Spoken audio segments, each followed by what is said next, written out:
On a quiet February morning in 1970, a silence fell over San Mateo that never truly lifted. Two teenage boys, healthy, restless, full of life, stepped out of a small house and vanished as if the earth itself swallowed them. Hours later, a truck driver swore he saw one of them standing alone on a fog-drenched highway, staring toward the ocean like someone waiting for a signal only he could hear. Then came the stranger reports, faces appearing in crowds, shadows moving behind supermarket aisles, a name whispered at a county fair 7 years later. Every clue dissolved the moment investigators reached for it, as if some unseen force stayed one step ahead. More than 50 years have passed, yet the mystery only grows darker. What happened that morning, and why does every lead feel like it's pointing towards something far more disturbing than a simple disappearance? The final weekend of Peter Joseph Bonick's life, at least the life the world knew, began with an unusual stillness hanging over La Honda. The children's home where he lived, a rustic wooden building tucked between towering redwoods, was normally buzzing on Friday afternoons. Boys tossing jackets over their shoulders, counselors calling after them, engines starting as families arrived to pick their kids up for weekend visits. But on this particular February weekend in 1970, the air felt heavier, as if the forest itself sensed something approaching.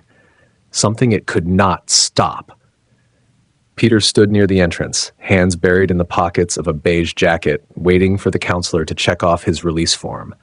He always looked slightly uncomfortable. His slight scoliosis gave him a soft tilt to one side. But today, there was something else in his posture. A tension almost invisible unless you knew him well. A few boys passing by noticed he kept glancing toward the tree line, as though expecting someone to emerge. No one did.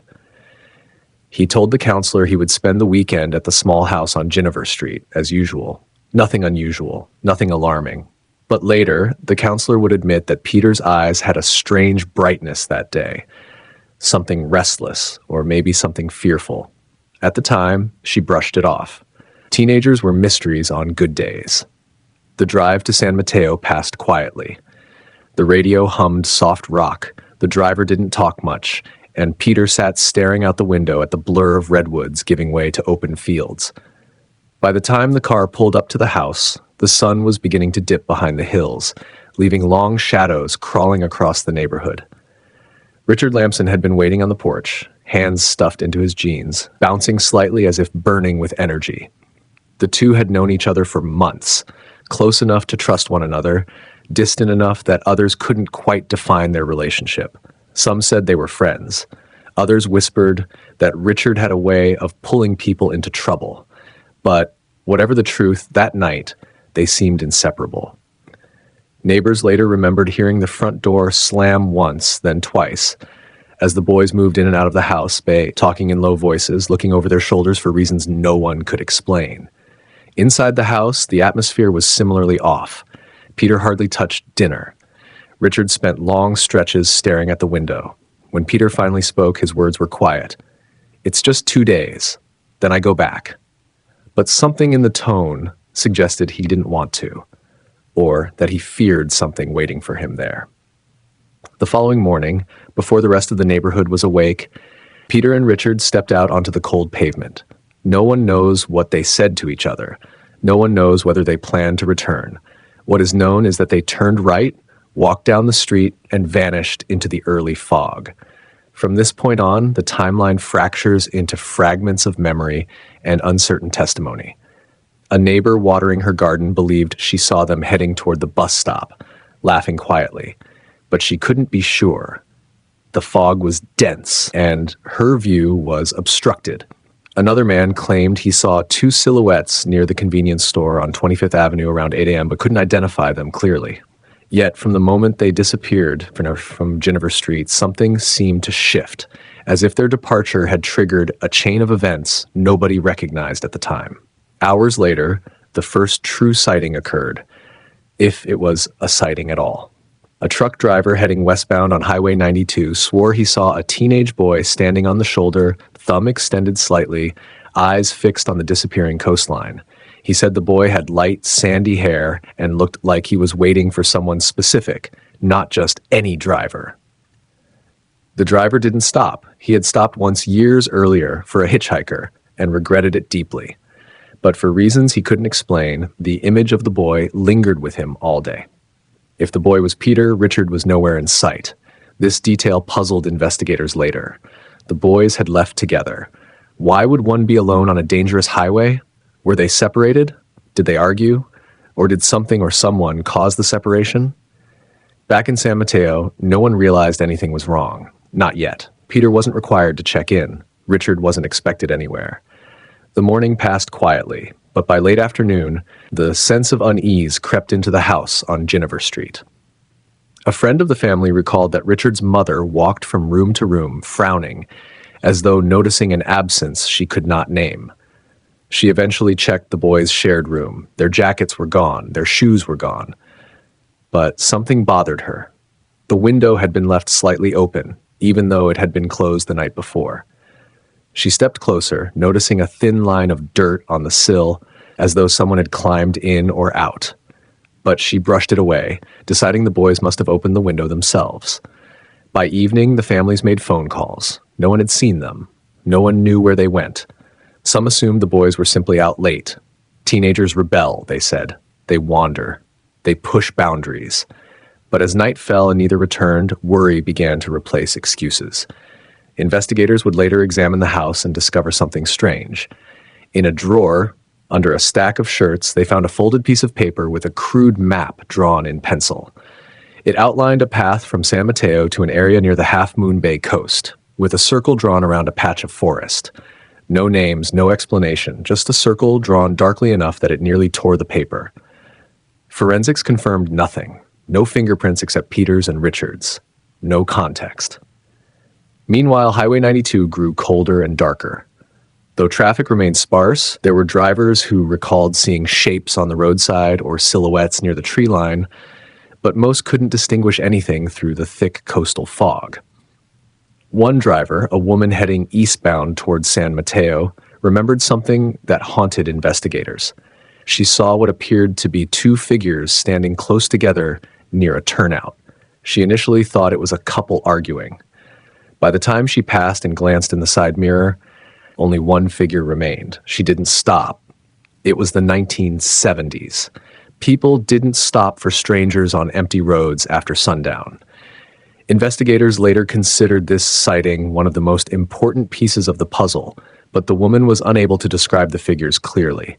She recalled one being taller and standing very still. The other, if there was another, was shorter and seemed to be turning away, walking toward the trees. Could it have been Peter and Richard? Or could it have been someone else entirely? Without solid evidence, the report drifted into the growing ocean of uncertainty. Back in La Honda at the children's home, one counselor noticed something disturbing when reviewing the sign-out logs. The time listed next to Peter's name looked wrong. Not the handwriting, but the ink. It appeared slightly smeared, as if it had been written hastily. She compared it with earlier logs and realized something odd. Peter's signature wasn't in his usual handwriting. Slanted differently. More rushed. When questioned months later, she admitted she wondered if someone else signed him out. But by then, the trail was ice cold, and the file was buried beneath dozens of other cases. As the weekend ended, both families contacted the police formally. Officers initially treated this as a runaway case, common for teenagers, especially in the counterculture era. But within 48 hours, when no banks were touched, no calls were made, and no buses or trains showed any record of the boys boarding, the tone shifted. One officer described it best in a later report. It felt like we were chasing ghosts. Every time we reached for a lead, it dissolved. The first searches of the surrounding woods produced nothing except footprints too smudged to identify. Along Highway 92, officers found a single cigarette butt near a turnout, but neither Peter nor Richard smoked. They found no torn fabric, no personal items, no sign of a struggle. It was as if the boys had stepped into a fog and simply never returned. Yet perhaps the most unsettling detail of that final weekend didn't surface until months later. A friend of Richard's admitted in a quiet, uneasy voice that Richard had said something strange a week before the disappearance. "If I go, I'm not going alone." No one knew what he meant. No one asked. And after that weekend, there was no one left to explain. Whatever happened on those last 2 days unfolded quickly, silently, and without mercy, creating a void that investigators, families, and strangers have tried to fill for over 5 decades. The final weekend was not simply a disappearance. It was the opening act of a mystery so dark and tightly woven that even now, time itself refuses to surrender its secrets. Highway 92 has always carried a certain mood, an uneasiness that settles over the road as soon as the morning fog begins its slow crawl down from the hills. In February 1970, that fog was especially thick, swallowing sound and light alike. It was along this twisting stretch of asphalt that the last confirmed trace of the 2 boys flickered into existence, like a dying signal pleading to be seen. What happened there remains the most debated, distorted, and chilling fragment of the entire case. The first solid report came from a truck driver named Marcus Hale, a man known for his precision and near photographic memory. That morning, he was hauling lumber westbound, careful on the damp pavement. As he approached a bend just a few miles from the summit, he spotted something unusual, movement on the shoulder. At first, he assumed it was an animal, maybe a deer. But as he rolled closer, he saw a boy standing rigidly near the guardrail, thumb extended just enough to signal a request for a ride. The boy didn't shift his weight, didn't wave, didn't even seem to blink. Marcus described him as tall, sandy-haired, wearing light-colored clothing. The detail that unsettled him most was the boy's expression. Blank, as though he wasn't seeking help, but expecting something or someone very specific. Marcus would later say he felt an inexplicable chill, as if he'd stumbled upon the aftermath of a silent argument or the prelude to something worse. He didn't stop. And in the decades since, he never forgave himself. But Marcus's sighting wasn't the only one. That same morning, around the same stretch of road, a young couple driving a Volkswagen Beetle reported seeing 2 figures near a turnout. They couldn't identify them clearly through the fog, but the shapes were close together, one leaning slightly toward the other, as if whispering. The couple noticed nothing alarming at first. Yet, just past the turnout, the woman turned to her boyfriend with an uneasy frown and said something about them felt wrong. She couldn't explain the feeling. She still can't. When investigators returned to the turnout, they found nothing except faint shoe impressions and a few broken branches near the tree line. The impressions weren't deep enough to measure. They could belong to anyone, or to no one. Fog distorts memory, distorts time, distorts certainty. The road gave up no answers that day. However, in the police archives, there exists one detail rarely discussed publicly, a detail mentioned in only one early report before it was eclipsed by larger theories. That morning, before the sun fully rose, a resident living near the highway heard something unusual, 2 voices arguing. One voice was panicked, the other was calm, too calm. She couldn't make out words that, only the tones, sharp, clipped, almost rehearsed. Then silence. When she looked through her window, she saw only fog and the silhouette of a lone figure walking away from the road, swallowed by the trees. She assumed it was hikers. She assumed it was nothing. But she remembered that silence. Later that day, a park ranger patrolling the area found something at a small gravel pull-off, a footprint half filled with water, the shape too distorted to identify, and next to it, the faint outline of a second footprint facing the opposite direction. He noted it, then dismissed it. Rain had muddled everything. But in retrospect, investigators wondered whether those footprints represented the last moment the boys were together, or the moment they parted. As the search expanded, something else surfaced, something stranger. A driver heading eastbound that afternoon reported seeing a boy near the midpoint of the highway, not standing but walking quickly, eyes fixed forward as though fleeing from something just out of sight. The boy didn't look back, didn't wave, didn't acknowledge the car slowing behind him. The driver almost stopped, but thought better of it. The 1970s had already made people wary of strangers on the road.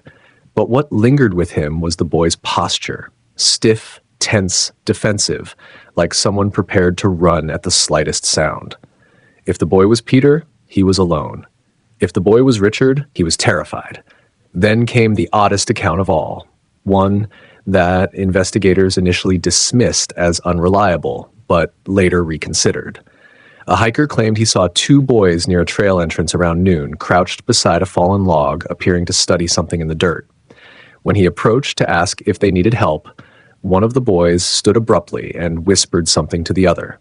The two then bolted into the trees without explanation, leaving the hiker confused. He assumed they were trespassing or avoiding authority.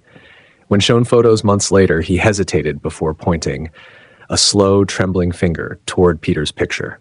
But by then, the trail was cold, the memory colder. The deeper investigators pushed into the forest surrounding Highway 92, the more unsettling the clues became. Small things, insignificant alone, but collectively unnerving. A torn strand of fabric snagged on a low branch. A footprint leading toward a ravine, but not out of it. A cigarette butt crushed near a patch of disturbed soil, despite neither boy being known to smoke. A rock intentionally placed atop another, forming a crude marker pointing toward the deeper woods. And then the most disturbing find, an object lying half buried near a natural drainage channel. A pencil, broken in half. The wood splintered, not snapped cleanly. As though someone had gripped it too tightly in a moment of panic or pain. No fingerprints could be recovered. Moisture had ruined everything. Still, investigators couldn't shake the feeling that the boys hadn't simply walked off together. Something separated them. Something pushed them in different directions. Whether they were fleeing the same threat or one fleeing the other remains the darkest question of all. More witnesses emerged in the following days, again, each adding confusion. A man claimed he gave a ride to a boy who fit Richard's description near the Crystal Springs Reservoir. Another insisted he saw Peter hitchhiking alone near Half Moon Bay later that afternoon. None of these sightings could be verified. Some contradicted each other. Some overlapped impossibly. It was as though the boys were appearing in two places at once, or as though the fog itself was generating illusions, shadow versions of the truth. But the most chilling lead surfaced 4 days later. A grocery clerk at Mayfair Market insisted he serve two teenage boys, matching Peter and Richard's description. They were quiet, nervous, constantly looking over their shoulders. One bought a pack of gum, the other bought a bottle of soda. When shown photos weeks later, the clerk didn't hesitate. "That's them," he said. "I'd bet my life." But surveillance cameras weren't common then. There was no physical proof. And the store's customers passed through too quickly for detailed memories. Still, something about that sighting stuck with investigators. If it was true, the boys were alive after the initial disappearance. Together. Moving, hiding, or being followed. Because moments after the boys supposedly left the store, the clerk remembered seeing a man, middle-aged, dark jacket, standing near the window, watching them. He wasn't shopping. He wasn't waiting in line. He was staring at the door they had just walked through. When the clerk approached him to ask if he needed anything, the man simply turned and walked out without speaking, disappearing into the crowd. The description was too vague to trace. No one else remembered him.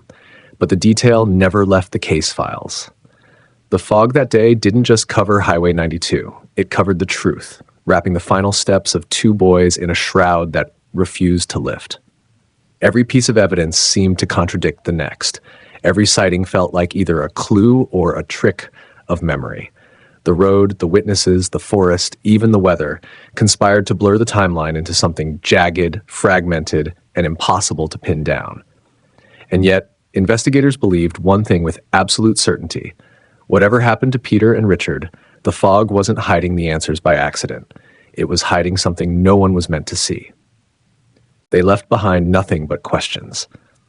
Not a single footprint in the mud behind the house, not a scrap of clothing snagged on a fence, not even a neighbor who could swear they'd seen the two boys walking together that morning. It was as if the weekend had swallowed them whole. The investigation shifted rapidly from hopeful to frantic as deputies fanned out across San Mateo County, knocking on doors, checking ravines and drainage ditches, questioning anyone who might have crossed paths with the pair. Yet every answer only deepened the uncertainty. Some locals insisted they saw the boys laughing near a convenience store. Others claimed the two were arguing on a hillside above Crystal Springs. None of the accounts matched. None could be verified. And underneath every conversation lay the same unsettling question. How could two minors disappear in broad daylight on familiar ground? Detectives began focusing on the timeline, examining the hours before the boys vanished. Multiple witnesses remembered a rust-colored pickup that didn't belong to any resident, parked dangerously close to the main road that morning. Another claimed he spotted a tall man wearing a green jacket standing near the creek, someone he didn't recognize, someone who turned his face away too quickly. These fragments seemed promising, but when officers traced each lead, the road circled back to nowhere. The pickup was never identified. The man in the green jacket may not have existed at all. Files filled with statements that contradicted one another, each one tugging investigators in a different direction. Parents and relatives clung to hope, but fear crept in. One mother reported receiving a phone call a week after the disappearance. No voice on the other end, only a shallow, praying, uneven breathing that lasted nearly 10 seconds before the line clicked dead. The call was traced to a payphone outside a shuttered diner. No fingerprints, no usable evidence. Some believed it was a cruel prank. Others thought it was a sign the boys were alive. Detectives tried to reassure the family, yet even they felt an undercurrent of dread. Similar hang-up calls surfaced in the following weeks, each from a different payphone, stretching across the county like a trail of ghosts. Then, a new detail emerged, one that shifted the investigation again. A retired forest ranger stepped forward, saying he had seen two kids walking along a service road off Highway 92 the very afternoon the boys vanished. He remembered because they didn't look like hikers. They looked lost. According to him, the boys appeared nervous, constantly glancing behind them, as if someone or something was following. When the ranger slowed his truck, intending to ask if they needed help, the pair stepped off the road and disappeared into the trees. He assumed they didn't want to be bothered. Only later, after seeing the news, did he realize what he had witnessed. Police combed the service road for days. Search dogs were brought in. Helicopters scanned from above, but there was nothing. No tracks, no discarded food wrappers, no signs of a campfire. The dense fog that had coated the hills for days seemed to erase every trace of human movement. Some officers admitted privately that the ranger's sighting didn't make sense. If the boys were scared, why walk toward the woods instead of back toward town? Why hide from someone trying to help? Unless, detectives whispered to one another, the boys knew the danger behind them was greater than any risk ahead. Rumors spread like wildfire. Some residents speculated the boys had run away, despite no evidence pointing to that. Others believed they'd been abducted by someone passing through the area. A few insisted the nearby water reservoir held the key to the mystery. Every theory, mundane or unthinkable, was entertained. Yet the case refused to settle into a single narrative. Every time investigators thought they'd found the thread that tied everything together, it snapped, leaving them more confused than before. Months later, another strange clue surfaced. A group of teenagers exploring an abandoned barn near Half Moon Bay discovered a school binder stuffed into a pile of old hay. The binder belonged to one of the missing boys. Inside were doodles, class notes, and a half-finished essay. But the last page unnerved everyone, a series of scribbled numbers, shapes, and incomplete sentences, as if written in a hurry. When questioned, the teens swore they hadn't touched the place before. Detectives examined the barn thoroughly, but again found no footprints, no tire marks, no sign anyone had been there recently. How the binder ended up there became yet another unanswered question. Investigators revisited every interview, every witness report. They rechecked the boys' school records, phone logs, friendships, and recent behaviors. Nothing suggested they were involved in anything risky. No gangs, no troubles at home, no hint of planning to disappear. They were ordinary kids living ordinary lives until the moment they walked out of that house. One detective, growing increasingly frustrated, proposed a chilling possibility. What if the boys weren't together at all after the initial sighting? What if the conflicting reports were all accurate because the boys had been separated? The idea rattled everyone. If true, it meant the timeline had to be rebuilt from the ground up. It meant the search radius had been wrong since the beginning. It meant that whatever or whoever was responsible had been far more deliberate than anyone imagined. Yet, even with this theory, the pieces refused to fit neatly. For every clue that suggested separation, another suggested the pair had been seen side by side. For every potential suspect, there was an alibi. For every suspicious vehicle, there was no registration match. Detectives found themselves trapped in a maze of possibilities, each corridor leading deeper into uncertainty. As weeks turned to months, the case began losing momentum. Media coverage faded, tips dwindled. The community returned to its routines, though a lingering unease settled over the region.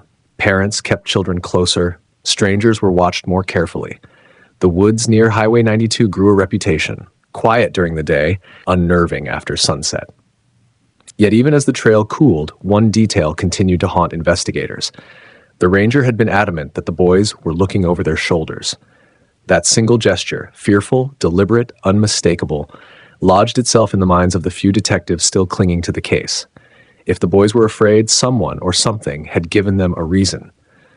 The question was who and why that person had vanished just as completely as the boys themselves. By the time autumn arrived, the investigation had become a patchwork of contradictions. But one truth stood firm. 2 boys had walked into the fog, and the world had swallowed them. No one knew whether they had been chased, lured, or simply lost. No one knew if they were alive or dead. Every answer dissolved when touched, like mist in the morning sun. And yet, despite the silence settling over the county, the mystery continued to breathe, quiet, cold, and waiting for someone brave enough to follow its trail into the darkness. No one remembered the woman at first. She hadn't seemed important. Just another customer wandering the narrow aisles of the Mayfair market on a chilled Saturday morning. But months after the boys vanished, when investigators dug through forgotten reports and overlooked statements, her name resurfaced like a faint echo. She had claimed she saw 2 boys in the store the very day they went missing. At the time, police dismissed it. The timeline didn't fit, and her recollections seemed too vague. But now, with the case collapsing under its own contradictions, the lead was resurrected, fragile yet strangely compelling. Mayfair Market was a cramped neighborhood store tucked between an auto repair shop and a shuttered laundromat. Shelves were cluttered, lighting dim, and the security camera, a relic from another decade, was more decorative than functional. Still, something about the place lingered in the minds of older residents, a feeling that the store saw things others didn't. People passed through it on their way to somewhere else, leaving behind fragments, conversations, glances, hurried movements. If the boys had indeed stepped inside, it might have been the last time anyone saw them alive. The woman's name was Margaret Doyle, a soft-spoken local school aide in her late 50s. Her statement was buried near the back of the original case file, overshadowed by more urgent leads at the time. She said she saw 2 boys near the canned goods aisle, one of them pacing anxiously, the other clutching a bottle of soda as if unsure whether to steal it or pay for it. When she walked past, the nervous one had whispered something she couldn't make out. She remembered feeling uneasy, not scared, just as if she had interrupted something private. Detectives re-interviewed her with urgency, hoping the fog of memory hadn't consumed everything. To their surprise, she remembered more than expected. She recalled that when she left the store, the boys were standing near the payphone outside, arguing quietly. One kept glancing toward the parking lot. She believed a dark blue car was idling there, engine running. She didn't see the driver clearly, only the shape of a man leaning forward, watching. The description of the car flipped through investigators like a bolt of electricity. A week before the disappearance, another resident had reported a similar vehicle cruising slowly down a side road near the boys' home. At the time, it was dismissed. County roads had endless passing vehicles. Now, it felt like a puzzle piece finally snapping into place. Detectives rushed to speak with the store owner, Mr. Halverson, an elderly man whose recollections wavered between reliable and distorted. He insisted he had never seen the boys that day. But when he retrieved an old logbook of deliveries, a scribbled note caught the eye. 2 kids, confused, loitering by freezer. The handwriting was unmistakably his. Age had chipped away at his memory, but not at his pen. This discovery triggered a flurry of action. Officers canvassed the neighborhood around the market, speaking to old employees, customers, and even delivery drivers who hadn't thought about the store in years. One former stock boy, now in his 60s, recalled something chilling. The freezer door near the back room had been propped open that day, and someone had left muddy footprints inside. A strange place for anyone to stand. At the time, he assumed a customer's child wandered back there. Now, he wasn't so sure. Even more disturbing was what detectives found tucked behind a stack of dusty cardboard boxes in the closed-off storage room. A faded page from a school notebook, torn roughly along the edge. The handwriting resembled one of the missing boys. The page had no name, no drawings, just a few crooked lines of text that stopped abruptly. It wasn't enough to prove the boys had been inside the store, but it was enough to cast a heavy shadow. The investigation shifted again, zeroing in on a chilling possibility. Had the boys been lured? The payphone outside had been known for decades as a place teens met strangers, sometimes for rides, sometimes for petty deals. Detectives tracked old phone records, hoping to find a thread that tugged the story taut. But the phone company had long since purged the logs. All that remained were the rusted bolts and broken receiver of a payphone that had listened to countless secrets.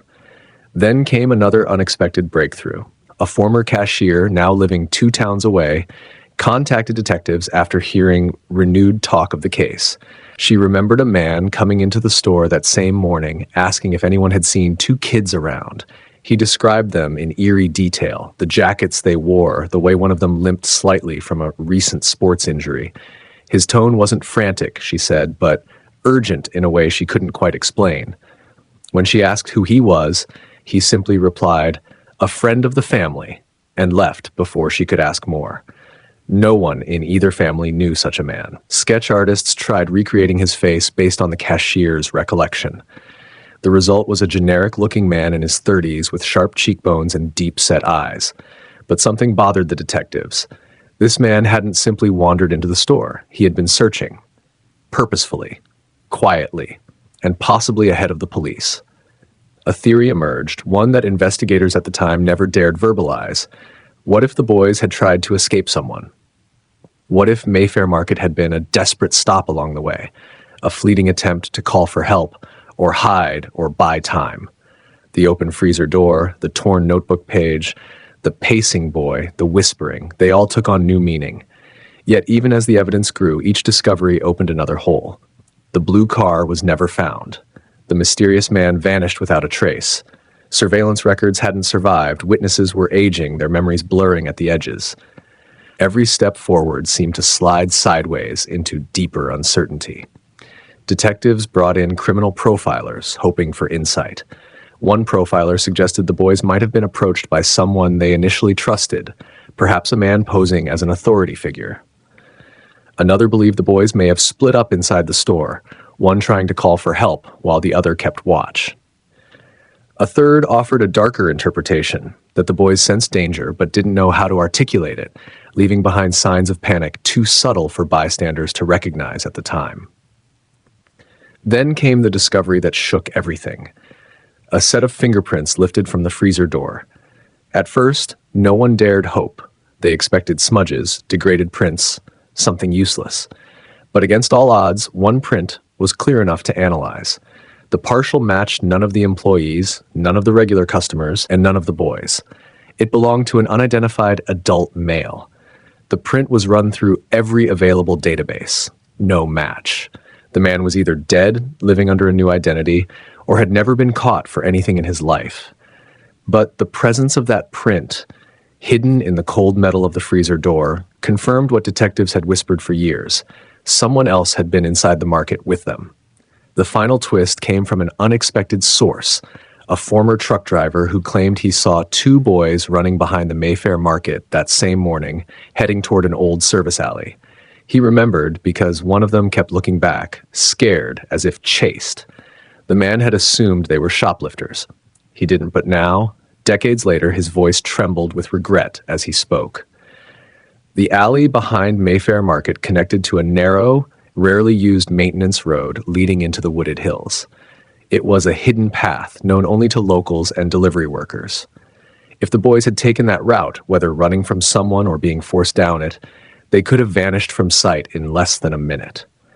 The store, once considered irrelevant, had become the epicenter of the mystery. Every forgotten detail, every dusty corner, every neglected statement now pulsed with significance. The Mayfair Market had not been a dead-end lead. It had been the crossroads. The boys were there, someone dangerous was there, and whatever happened next would propel the case into its darkest chapter, a chapter that still haunted the county like a shadow no one could outrun. San Mateo had always been a quiet place, a patchwork of modest homes, pine-lined streets, and neighbors who remembered birthdays and waved from driveways. But in the days after Peter Bonick and Richard Lamson vanished, something shifted in the air, an unease that curled under doorways and seeped into conversations at grocery stores and gas stations. People spoke in lowered voices. Parents kept children indoors.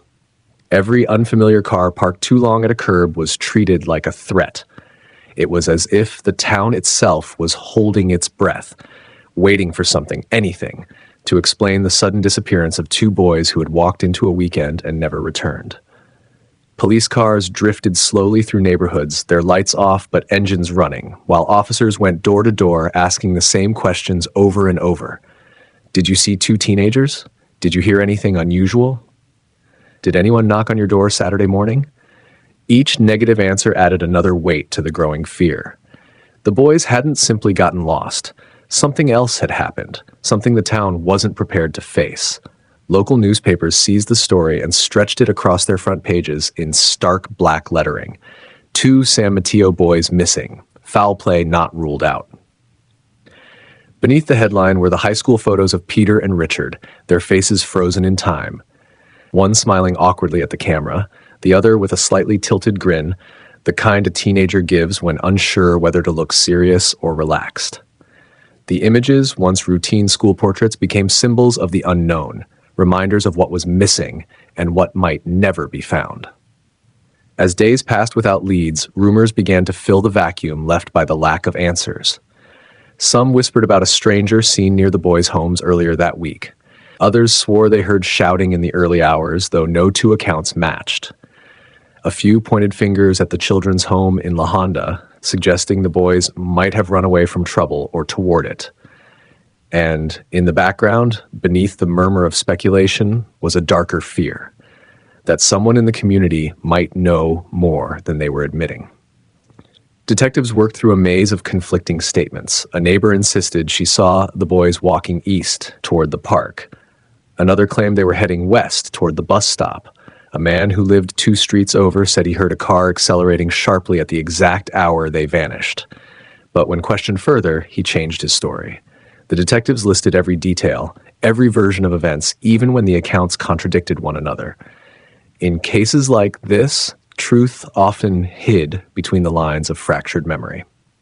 The tension escalated when a group of teenagers reported seeing a figure watching them from behind a chain-link fence near Ginniver Street.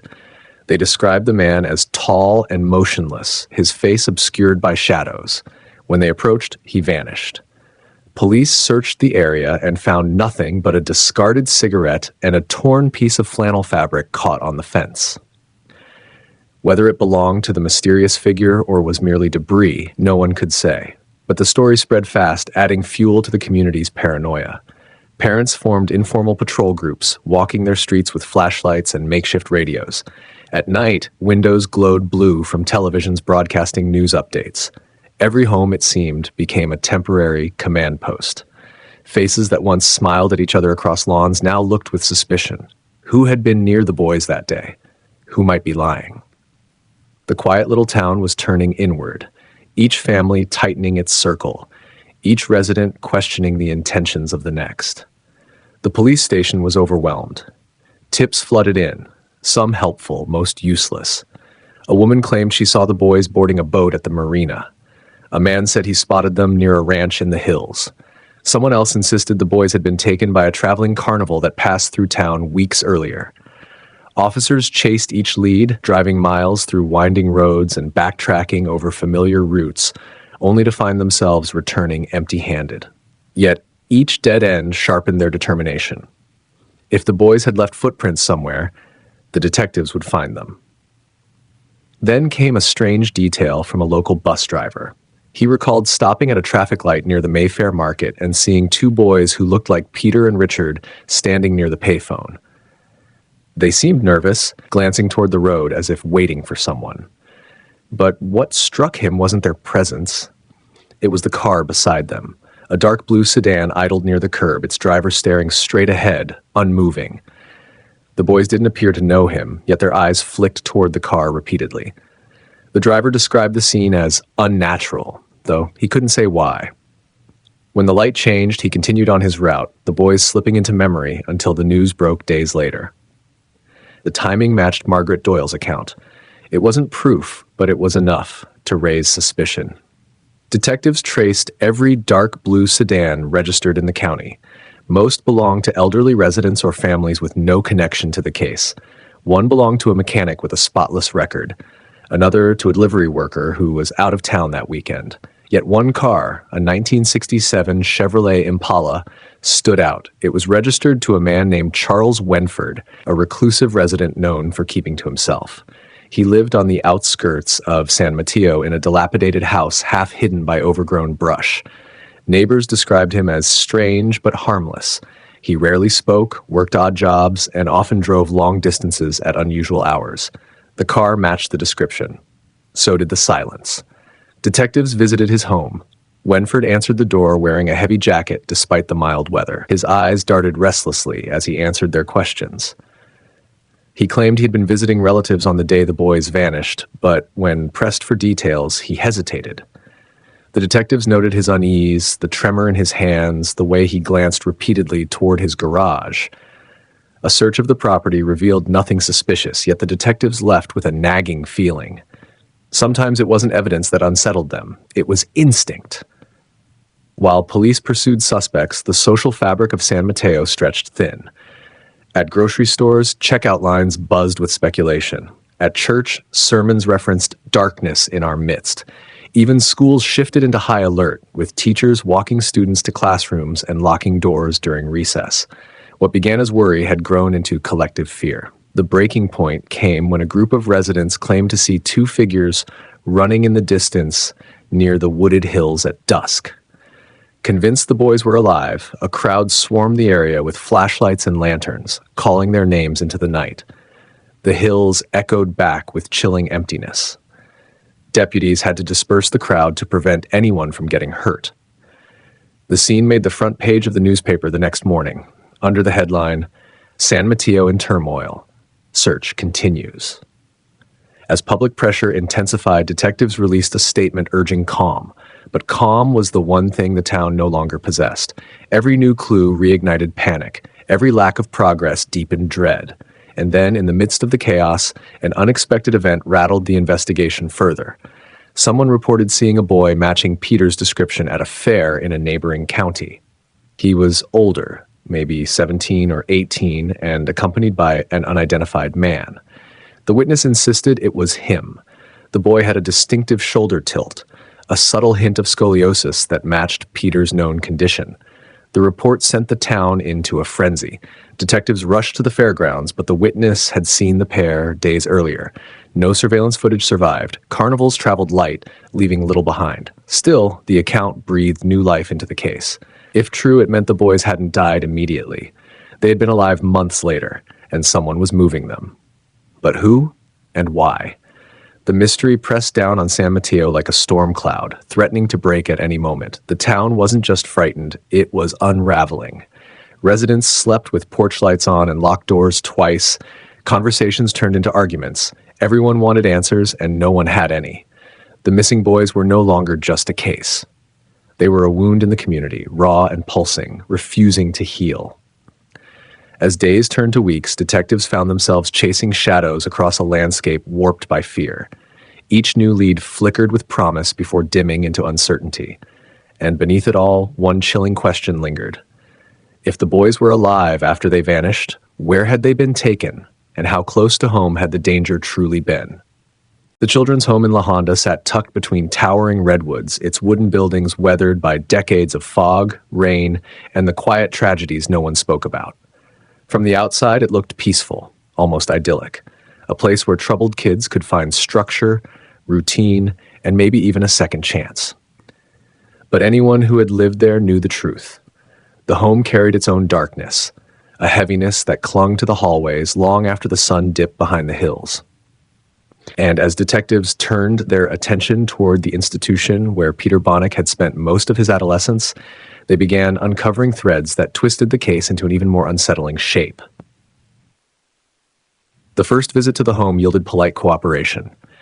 Administrators ushered detectives through dorm rooms, common areas, and the dining hall with rehearsed smiles.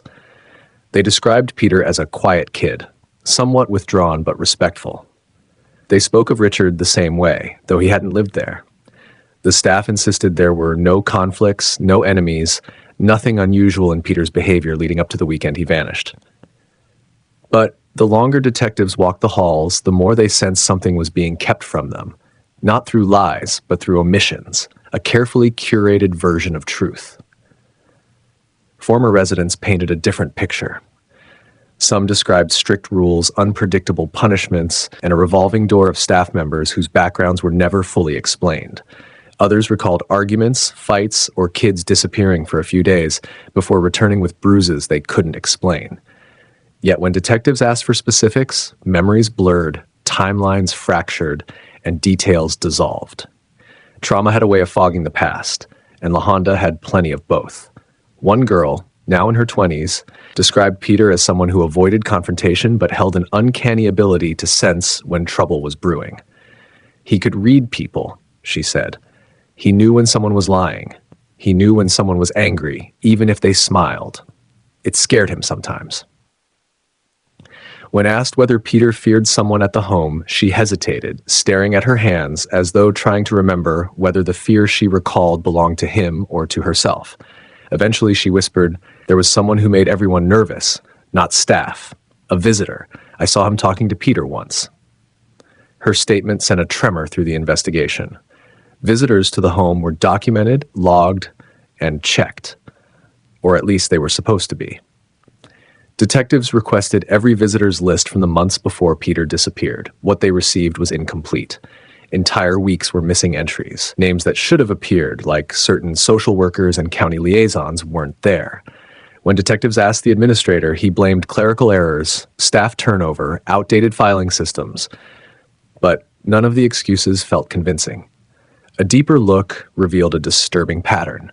On several weekends before Peter vanished, a man whose name never appeared on any list had been seen near the property. Multiple former residents independently recalled him. Lean, pale, wearing an old denim jacket and carrying a small notebook. He asked questions about schedules, routines, curfews. He stood at the edge of the playground, watching.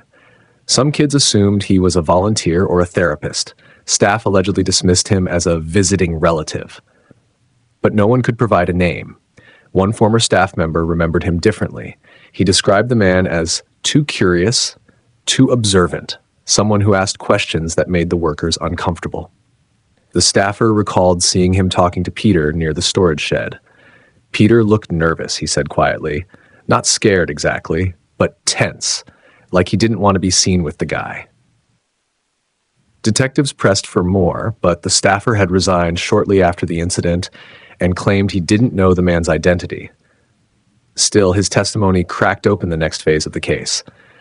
If someone had been targeting Peter, then the disappearance might not have been a random event. It might have been deliberate. As detectives dug further into the home's records, they discovered something else unsettling. A report from months earlier indicating that Peter had attempted to run away. Not far, only a few miles into the forest before a volunteer found him.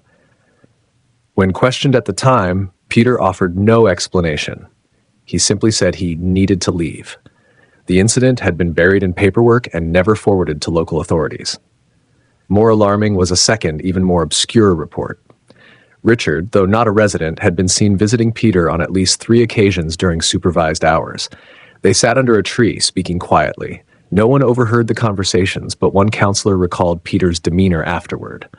Withdrawn, jumpy, restless. When asked what was wrong, Peter simply said, "It's not about me. It's about something else." Detectives began wondering who initiated their final weekend together, Peter or Richard, and more importantly, why. The home's former director agreed to an interview, though he seemed reluctant. His eyes shifted constantly, and his answers were vague. When asked about undocumented visitors, he tightened. "We did our best to ensure safety," he insisted. "No one came or went without reason." But when detectives showed him a composite sketch based on descriptions of the denim jacket man, the director stiffened.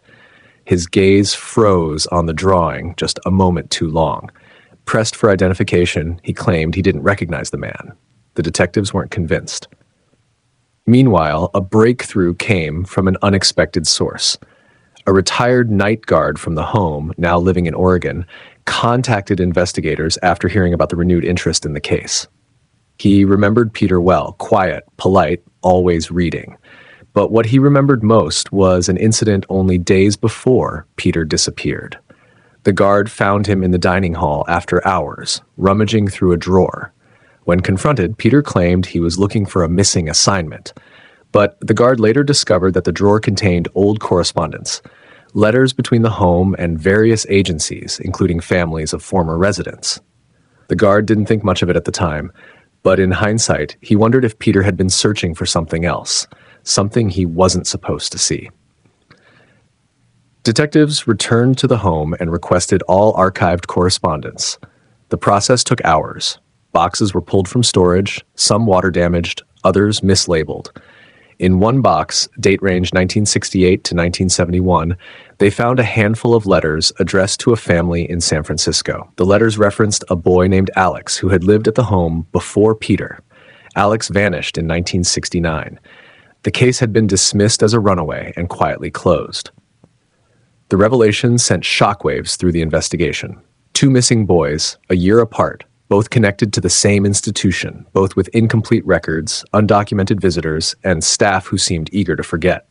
Detectives began to suspect a cycle, someone targeting vulnerable boys, someone familiar with the home's layout, schedules, and weaknesses.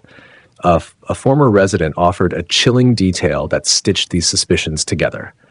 She recalled hearing late-night whispers between 2 older boys about someone who came back. They claimed a man who had taken Alex returned to the area months later. They said he watched the home. They said he was looking for someone else. The girl never saw the man herself, but she remembered the fear in their voices. They weren't lying, she insisted. They were scared. As detectives left the home that evening, the forest surrounding La Honda felt heavier than usual, as if the redwoods themselves were witness to secrets buried too long. The wind rustled through the branches, carrying with it an unspoken warning.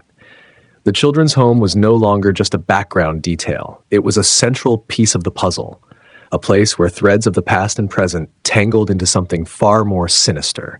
And in the growing darkness, one truth became clear. Whatever had happened to Peter and Richard did not begin on Highway 92. It began long before, behind the quiet walls of a home meant to protect children, but hiding shadows no one wanted to acknowledge. The dusty storage room beneath the old San Mateo substation felt more like a forgotten tomb than an archive. For decades, boxes had been stacked in uneven towers. Some collapsed under their own weight, others sealed so tightly that the cardboard had fused into a leathery shell. It was here, in this dim, stagnant air, that Detective Harris swept his flashlight across a row of unmarked containers and felt something shift inside him. He didn't know why he'd come down here. Maybe instinct, maybe desperation. But from the moment the beam landed on a rusted metal cabinet wedged behind a toppled shelf, he sensed that the silence in the room was about to split open. The lock crumbled with a twist. Inside were thin folders, warped by time, their edges eaten by moisture. But the labels were still readable. Each one carried a date from the winter of 1974, the year the 2 boys vanished. Harris's breath tightened as he pulled out the first folder. Photographs, handwritten statements, even a map smeared with ink. These weren't duplicates. These were originals, files no one had known existed. Files that should have been logged, cataloged, investigated. Files that, for reasons unknown, had been buried so deep that no one had stumbled on them for nearly 50 years. He laid the documents across the dusty table, brushing off cobwebs as if unveiling the dead. A report caught his eye. A witness had claimed to see a dark sedan parked along Highway 92 the morning after the disappearance, not in the official case summary, not in any of the digital reconstructions.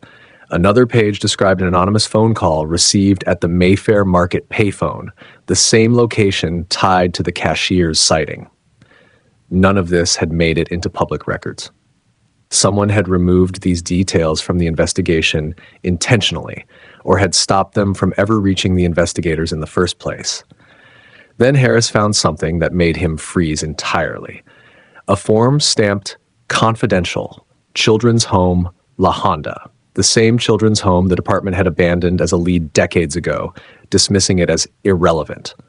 But attached to it was an internal memo from 1976, noting that a resident at the home had confessed to witnessing an interaction between two boys and an adult male on the very weekend they vanished. No follow-up interview was attached, no case notes, nothing. It was as if the lead had died the moment it surfaced. Pages flipped quickly under his hands, the air filling with the smell of mildew and the metallic tang of old staples. Every new sheet felt like another blow. Misfiled tips, interviews that had never been processed, leads that had been labeled pending and then simply forgotten, an entire section detailing suspicious activity near the woods behind the children's home. Events that would have transformed the original timeline if they'd been pursued. Each discovery unraveled another piece of the narrative everyone thought they knew. The deeper he dug, the stranger it became. A pattern emerged. Documents referencing the same unknown man, always described differently but sharing one detail: a small crescent-shaped scar near the left ear. He appeared in sightings from Mayfair Market to a logging road outside La Honda. Witnesses who never knew each other had given nearly identical descriptions, yet the official records contained none of them. The omission was too consistent to be accidental. Someone, at some point, had been cleaning this case. Harris felt a chill move between his shoulder blades. The room seemed colder now, as if the old files released something into the air, something that didn't want to be found. He reached for a final folder buried at the bottom of the cabinet. It was thicker than the others, tied shut with brittle twine. When he untied it, a small envelope slid out. On the front, handwritten in looping cursive, were the words, "If you're reading this, the truth is already moving." Inside were 4 Polaroids. Grainy, overexposed, but unmistakable. 2 boys, frightened, confused, standing near a wooden structure deep in the woods. The same woods deputies had combed endlessly in 1974. In the background, half hidden behind a pine trunk, was a man whose face was blurred by the motion of the shutter. But the scar was visible, the same crescent shape, the same location. The 4th photo was different. It showed the wooden structure alone. Nighttime, a faint glow inside, and on the back, written hastily in ink that had bled into the paper, were coordinates. Harris stared at them, incredulous. They pointed to an area that had never been searched, an old service trail closed since the 1960s because of landslides. The original investigators wouldn't have known it existed. Someone who knew the terrain intimately must have taken these photos. Someone who tried to leave the truth somewhere it would eventually surface. A low rumble echoed overhead as a truck passed outside, shaking dust from the ceiling and breaking Harris from his trance. He gathered the files quickly, stacking them into a box and tucking the Polaroids into his jacket. Everything felt urgent now. Every second wasted was another second. The past could slip away again. As he turned to leave, he noticed something else. A folder had fallen from the cabinet when he opened it earlier. He picked it up absent-mindedly, but as soon as he saw the heading, his stomach dropped. It read, "Internal Review, Officer Conduct, 1975. Below it were several names, each one belonging to officers who had been involved in the original investigation. Some were marked retired, others deceased. But one name at the bottom, underlined twice, was still active. The realization hit him so hard he nearly dropped the file. If this officer had been connected to the missing documents, to the buried leads, to the silenced witnesses, then reopening the case wouldn't just uncover the truth behind the boy's disappearance. It would expose nearly half a century of corruption. And the moment Harris stepped out of that basement with the files in his hands, someone who had buried these secrets long before he was born, would know the past had come back to life. He switched off the flashlight, opened the door, and walked into the cold night. But he wasn't alone. Far away, in a quiet house where the lights were always kept low, a phone buzzed. A message appeared on the screen: "The files have been found." And somewhere in the dark, after 50 years of silence, a hand tightened around an old key that once locked a metal cabinet no one was meant to open. The night on Route 92 carried a silence that felt deliberate, as if the highway itself were holding its breath. Detective Harris drove slowly along the winding asphalt, his headlights carving thin tunnels of visibility through the fog that rolled in from the hills. The coordinates from the Polaroids had led him here, an area where the forest thickened into a near impenetrable wall, and where the old service trail, long erased from official maps, branched off into darkness. He pulled over at a narrow shoulder, gravel crunching beneath the tires, and stepped out into the cold air. Somewhere beyond the tree line was the final piece of a puzzle buried half a century ago, but the moment his boots touched the ground, he sensed he wasn't alone. There was a pressure in the air, a heaviness that made the hairs on his neck rise. It wasn't fear, at least not yet. It was something sharper, like the feeling of being observed by someone who had been waiting for this exact moment. Harris swept his flashlight across the bushes, the trees, the steep drop. Nothing. Only the fog dancing between the branches. Still, the sensation persisted, stubborn and intrusive. The service trail was barely visible, a depression in the earth choked with leaves, rocks, and the history of decades. Harris pushed forward, following the coordinates as accurately as he could, marking each step with careful precision. The trail twisted, dipped, then rose sharply. He caught glimpses of the highway through the trees, but each time he glanced back, the world behind him looked subtly different, as if shadows were shifting into new shapes. Deep inside the woods, the silence broke. A twig snapped. Clean, intentional, close. Harris froze. His hand moved reflexively to his holster, but he didn't draw.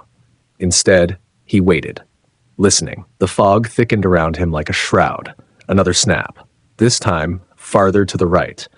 Whoever was out there wasn't trying to stay hidden. They were circling him, watching, measuring distance and opportunity. He pressed deeper into the woods. The coordinates pointed him toward a clearing that shouldn't exist according to modern terrain maps. But the Polaroids didn't lie. Someone in the 1970s had been close enough to capture the boys standing at the edge of a structure. Harris climbed over fallen branches and ducked beneath low-hanging limbs until the ground suddenly leveled. The clearing was there, just as the photos showed, and at its center stood the remains of a collapsed wooden shed. Rotten beams and planks lay scattered, half swallowed by the earth. He knelt beside the wreckage. Something metallic glinted under a layer of soil. Harris brushed it clean and uncovered a rusted padlock, its hinge snapped by force, not time. The wood around it had been charred faintly, as if burned decades ago. The realization settled in his chest like lead. This was where the boys had been held. Footsteps echoed behind him. Slow, deliberate. Harris rose, turning without haste. A figure stood at the edge of the clearing, just beyond the reach of his flashlight. Tall, still, shrouded in fog. The light caught only fragments, the outline of a shoulder, the curve of a jaw, and then a glint near the left ear. A crescent-shaped scar. The same scar described by witnesses in 1974.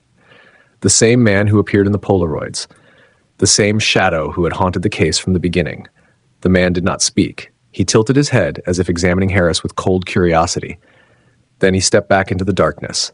Harris pursued immediately, crashing through branches, mud flying beneath his boots, but the fog swallowed the man completely.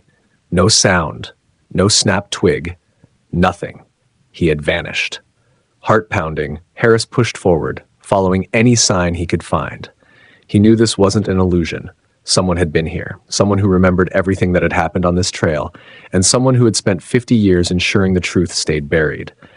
He followed a narrow path downhill, lit only by the faint beam of his flashlight. After several minutes, the path opened again, this time into a ravine. A cold stream cut through the soil, and on a small patch of mud near the water, Harris found tracks. Fresh tracks, boot prints, large, deep, and next to them, smaller impressions, almost child-sized. Harris crouched, disbelief tightening his throat.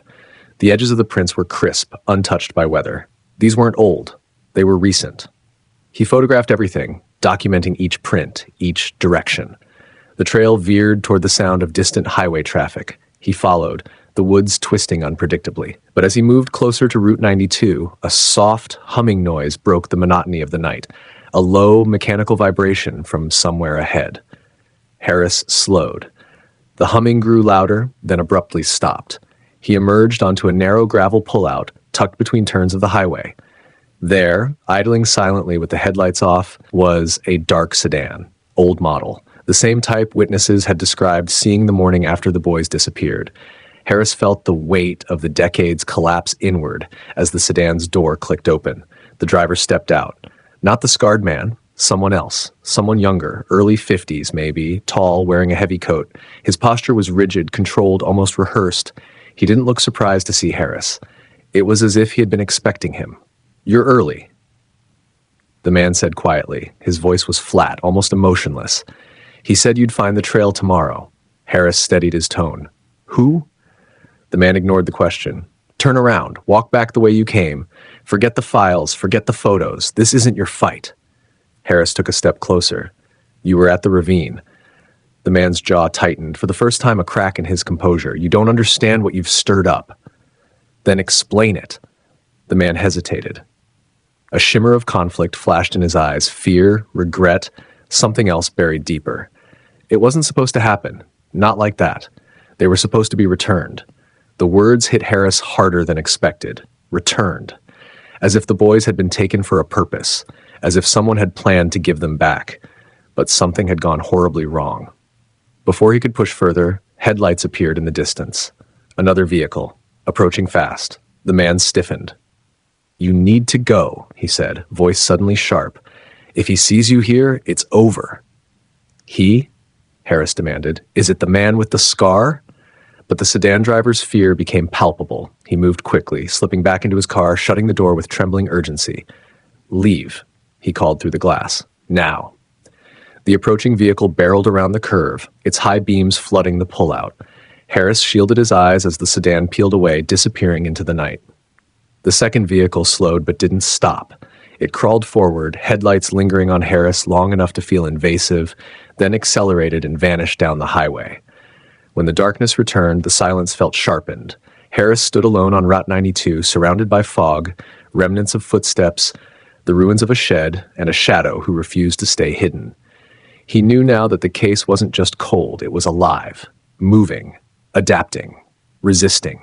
Every clue dragged him deeper into a web of people who still watched the trails at night, still drove the same vehicles from decades ago, still protected secrets older than most of the officers on the force. And somewhere beyond the hills, the scarred man was waiting, watching, calculating his next move. The past wasn't just echoing anymore. It was following Harris step for step down the highway of the dead. The town had always spoken of Richard Lamson as the quieter of the two boys. Polite, reserved, a shadow to Peter Bonick's restless energy.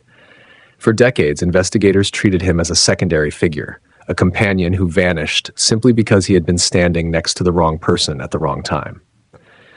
But as Detective Harris dug deeper, the outline of Richard began to shift. The boy who once seemed invisible now cast a much darker, more complicated shadow. And the more Harris learned, the more he realized that understanding what happened to Richard might be the key to unraveling everything. He began with the files from La Honda. Most reports described Richard as obedient, withdrawn, almost painfully compliant. But buried in an old counselor's notes was a brief mention of an unauthorized excursion 2 months before his disappearance. The details were vague, something about sneaking off campus at night, being found miles away on a Forest Service road, but the counselor had written one line that sent a ripple of unease through Harris. Lamson's explanation does not add up. Claims he was meeting someone who never arrived. There was no name, no follow-up, no indication that the incident was ever investigated. Harris visited the counselor, now retired, living in a small home overlooking the Pacific. The old man's memory had faded, but the expression on his face tightened when Harris mentioned Richard's name. There was something troubled in that boy, he said quietly.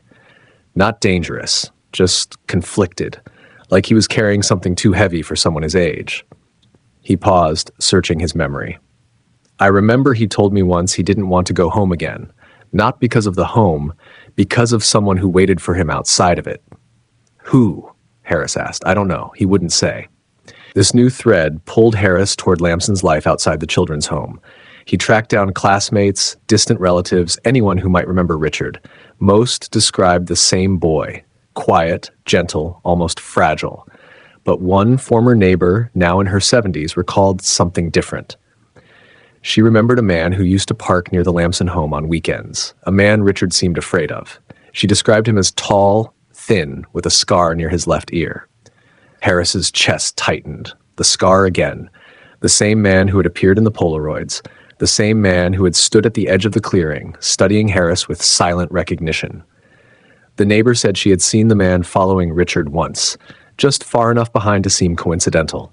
She told her parents, but they dismissed it. People dismissed many things back then. The deeper Harris went, the more Richard's disappearance began to stand apart from Peter's. It wasn't just two boys vanishing together. It might have been one boy being hunted and the other caught in the wake. In an old box of school memorabilia, donated years ago after the Lamson family moved away, Harris found something no one had noticed: a torn notebook page with Richard's handwriting. It contained a rough sketch of a route, a crude map winding from Ginniver Street toward the hills that bordered Route 92. At the bottom was a scribbled phrase, "If I don't come back, it's because he found me first." This single sentence altered everything. It wasn't a runaway note, it was a warning, a message left behind by a boy certain he was being pursued. But who was he? The scarred man? Someone connected to the children's home? Or someone even closer? Harris cross-referenced every adult who had contact with Richard during his final year. One name surfaced repeatedly: a volunteer handyman who worked part-time at the children's home, never officially hired, never fully documented. A man who left suddenly in early 1971. A man who matched the neighbor's description down to the scar. But when Harris attempted to trace him, records dissolved. No driver's license after 1972, no tax filings, no employment history. It was as if the man had evaporated from society. Every database ended in the same void. And yet Harris knew the man was still out there. He had seen him with his own eyes. The highway fog had not conjured a ghost.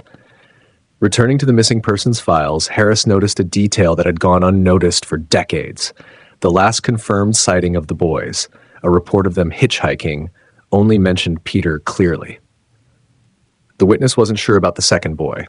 The description was vague, the clothing uncertain. Something didn't sit right. Harris began to suspect that the two boys together narrative might have been assumed rather than confirmed. What if Richard had vanished earlier than Peter? What if the hitchhiking sighting involved only one boy, and the wrong one at that? He reviewed the timeline.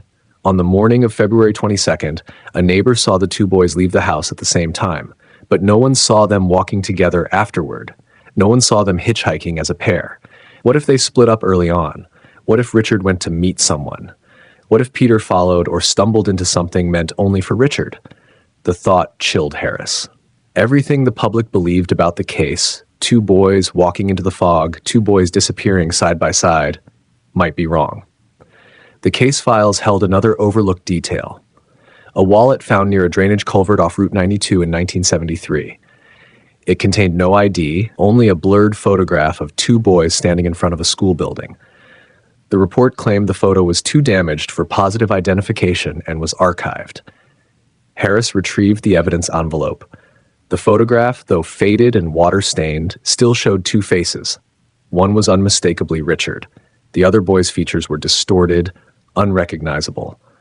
But the detail that mattered wasn't their faces. It was the structure behind them. The building wasn't the children's home. It was a different facility entirely. Harris traced the building to a private youth camp that operated briefly in the late 1960s. A camp shut down abruptly in 1969 after allegations of abuse surfaced, though no charges were ever filed. The camp director's name, the same handyman who later appeared at the children's home. The threads were no longer frayed. They were converging. Someone had targeted boys who fit a certain profile. Someone had moved between facilities, unnoticed, unchallenged, unrecorded. Someone who had followed Richard long before the day he disappeared. Harris felt the pressure of time closing in. If the scarred man had kept watch for decades, then the patterns didn't just point to an abduction. They pointed to a system. One built in the shadows. one designed to disappear children without leaving a mark, one that might still be operating. The final piece of the chapter came when Harris visited Richard's estranged brother, who lived 3 states away. The man hadn't spoken about his brother in years, but when Harris showed him the Polaroids brought in by the anonymous donor, his reaction was immediate. He recognized Richard's posture, his shoulders, the slight asymmetry in the way he stood, but he didn't recognize the boy beside him. "That's not Peter," the brother said. "Richard never stood like that with him, and that boy is shorter, younger. That's someone else." Harris stared at the Polaroids, a cold realization breaking over him. If the second boy wasn't Peter, then the photographs weren't proof of the boys being alive together. They were evidence of something else entirely.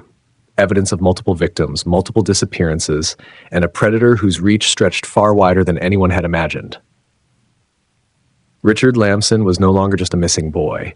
He was the thread that, if pulled hard enough, could unravel half a century of buried secrets. The first voice reached Harris in the form of a trembling phone call late one evening, long after he had stopped expecting any real leads.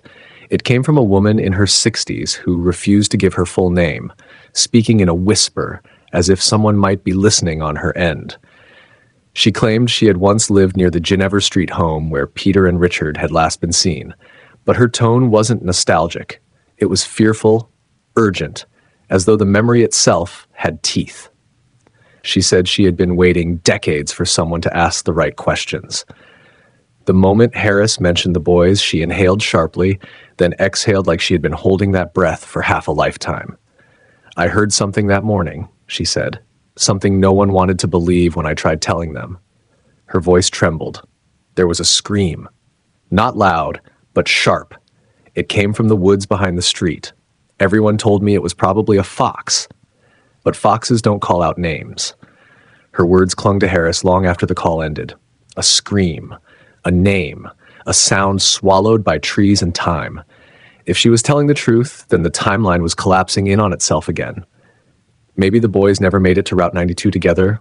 Maybe one didn't make it anywhere at all. Maybe the disappearance had begun long before anyone realized, and ended far sooner than anyone dared consider. The second voice came through an old cassette recording found in a shoebox donated by a former children's home staff member. The tapes were mostly therapy sessions, choir rehearsals, and administrative notes. But one unlabeled tape stood out. When Harris played it, the audio crackled with interference before settling into the faint, shaky voice of a teenage boy. The timestamp on the tape was early February 1970. The boy wasn't named, but his voice, it was soft, cautious, familiar. Harris had listened to enough interviews, enough background audio from archival footage, enough fragments of Richard's life to recognize the cadence instantly. The recording began with a long pause, then, "Sometimes I think he's watching me again." A beat of silence. "I saw his car outside the gate yesterday. He didn't get out. He just waited.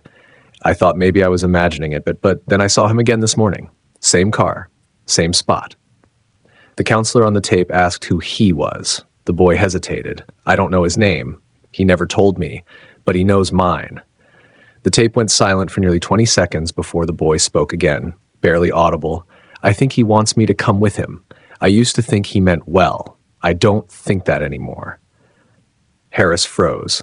The fear in the voice was palpable, tightly contained, the way fear becomes when someone has learned it is safer not to show it.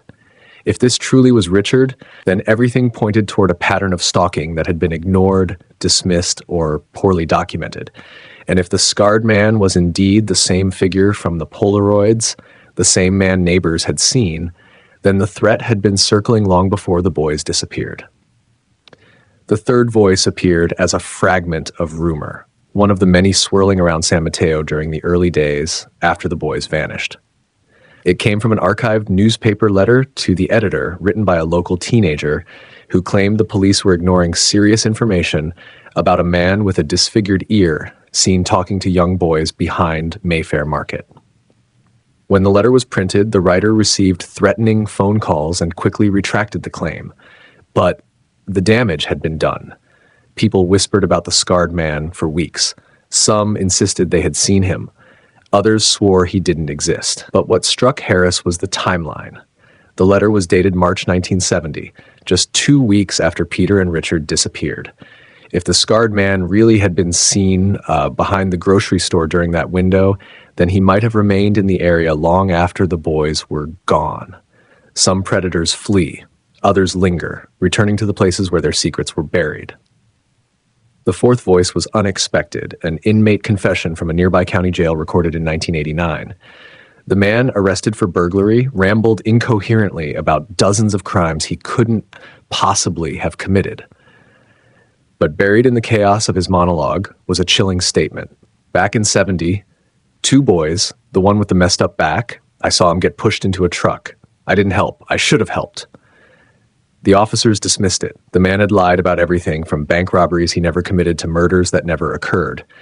Yet Harris couldn't ignore the specific reference to a messed up back. Scoliosis had been one of Peter's most distinctive features, but that detail wasn't widely publicized until the early 2000s. There was no reason for a petty criminal in 1989 to know it, unless he had truly seen something. The most haunting voice, however, was not one recorded in audio or preserved in written form. It came from a man living alone in a cramped apartment above a pawn shop, one of the last surviving former residents of the children's home. He was hesitant at first, shifting nervously on his couch, tapping the side of his leg with jittery fingers. He admitted he didn't remember much from that era. The home had been chaotic. Children came and went. Staff rotated constantly. But when Harris showed him the Polaroids, the man recoiled as though struck. I saw him before, he whispered, pointing at the scarred man in a blurry background. Not his face, but the way he stood. I recognized that posture. He was at the home once, or behind it, or near it. I don't know, but we were told not to look at him. We were told he wasn't supposed to be there. Who told you that? Harris asked. Everyone, the man replied. The staff, the older kids, even some of the volunteers. They said he used to work with the state, or with a church, or with the camp. No one agreed. He looked down, voice cracking. But I remember what he said to me once. Only once. What did he say? The man looked up, tears forming in the corners of his eyes. He told me he could take me away if I wanted, somewhere no one would ever hurt me. A small, broken laugh escaped him. I didn't go. I thought he was trying to save me. Now I think he was looking for someone else. Harris felt a creeping dread slither through his chest. The scarred man wasn't just a shadow. He was deliberate, patient, circling children who fit his criteria, boys who were vulnerable, lonely, easy to persuade or intimidate. The final voice came from a man who didn't speak at all. He just trembled when Harris showed him a photograph from the youth camp that had been shut down in 1969. In the background of the image, barely visible, almost a silhouette, stood the scarred man. The witness stared at the image for nearly a full minute before shaking his head violently. I can't talk about him, he whispered. People who talked about him, they disappeared too. Harris leaned forward. What do you mean? The man's eyes darted to the window, then to the door, then back to Harris. We were told he was a recruiter. Then we were told he was a therapist. Then we were told he wasn't real. But I saw him, and I saw what happened to the ones he picked. What happened to them? Harris asked, voice low. They left with him, the man replied, his lips trembling. Some willingly, some not, but none of them came back. When Harris stood to leave, the man reached out and grabbed his wrist, his grip surprisingly strong. If you found his trail, he said, stop following it. Some things aren't meant to be uncovered, but Harris had crossed that line long ago. The voices from the past weren't just memories. They were warnings, testimonies, fragments of a truth that had been buried under decades of silence. Each voice pointed to the same shadow. Each voice hinted at the same unspoken horror. The scarred man had been there, watching, waiting, choosing. And the boys who crossed his path never returned. Cold cases don't usually get second chances, but this one did, thanks to science that hadn't existed when the boys vanished. It began quietly, almost timidly, with a box of evidence long believed to contain nothing useful. Dusty clothing, a few scraps of tape, a rusted soda tab, soil samples sealed in brittle envelopes, items that detectives in 1970 had collected but never truly understood how to analyze. For decades, they sat forgotten in an archival basement, rows of silent artifacts waiting for someone to ask the right question. That moment finally arrived when a young forensic analyst named Marissa Holt opened the box and froze. Inside, she found something everyone else had missed, a small plastic vial marked only with the number 92CH. No description, no report attached, but the seal remained unbroken. Whatever was inside hadn't been touched since the days when the investigation was still alive. Marissa requested permission to test everything, and for the first time in half a century, the case file began to breathe again. Advances in forensic technology promised answers that had once been impossible: touch DNA, stable isotope profiling, microtrace analysis, and digital reconstruction. Still, no one expected the results to shake the foundation of the narrative investigators had believed for decades. The first surprise came from a soil sample scraped from the boys' clothing. Early detectives assumed it came from the wooded slopes near La Honda, a place they'd searched repeatedly. But under a microscope, Marissa found a combination of pollen types impossible to find in that region in winter. The mixture suggested a floodplain environment, likely on the opposite side of Highway 92, somewhere the original search teams had never gone. It implied the boys had crossed the road at some point, willingly or not. Then came the traces of a synthetic fiber lodged deep within the hem of one boy's jacket. The color, composition, and weave were unlike any clothing the boys owned. Instead, the fiber matched a type used in the interior lining of late 1960s commercial vans. But not just any van. Only a handful of manufacturers used that specific blend. Investigators suddenly had a vehicle profile that had never existed before. Somewhere in the fog of 1970, a van had been close enough to brush against the child's clothing, close enough to leave a microscopic trace, close enough to matter. Marissa pushed further. She extracted touch DNA from the inside of a crumpled gum wrapper found near the boy's last known location. In 1970, this would have been useless, but now it carried genetic secrets. Most of the DNA belonged to the missing boys, as expected. But one partial profile stood out: male, unrelated, and older. Not enough for identification, but enough to rule out every known witness from the original timeline. A ghost in the data, a presence no one had accounted for. The discovery forced investigators to revisit every statement ever given. If an unknown adult had been with the boys, even for a moment, it transformed the case entirely. The next breakthrough came unexpectedly. A photograph taken during the original search had been digitized for archival purposes, and Marissa used AI-based enhancement tools to clarify the background. There, almost invisible in the fog, was the faint outline of a vehicle parked on a ridge overlooking the search site. The shape matched the same class of van indicated by the fiber. No one had ever noticed it. No one had ever asked why a vehicle was sitting in a restricted search perimeter during the hours immediately after the boys disappeared. Someone had been watching the search teams. Someone confident enough to linger.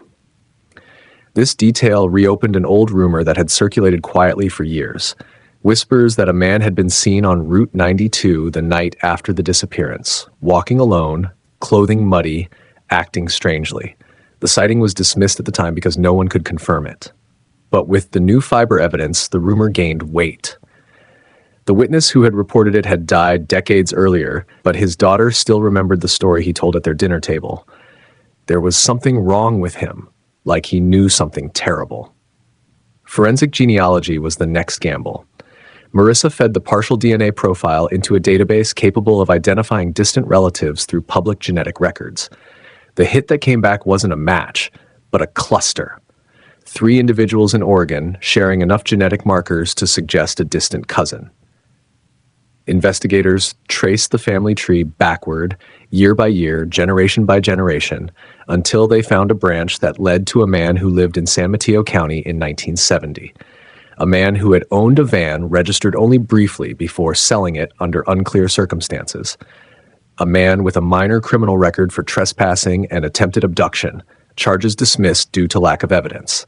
He had never been connected to the case before. Now, his name sat in the center of a new investigative web. As detectives dug deeper, they found another anomaly.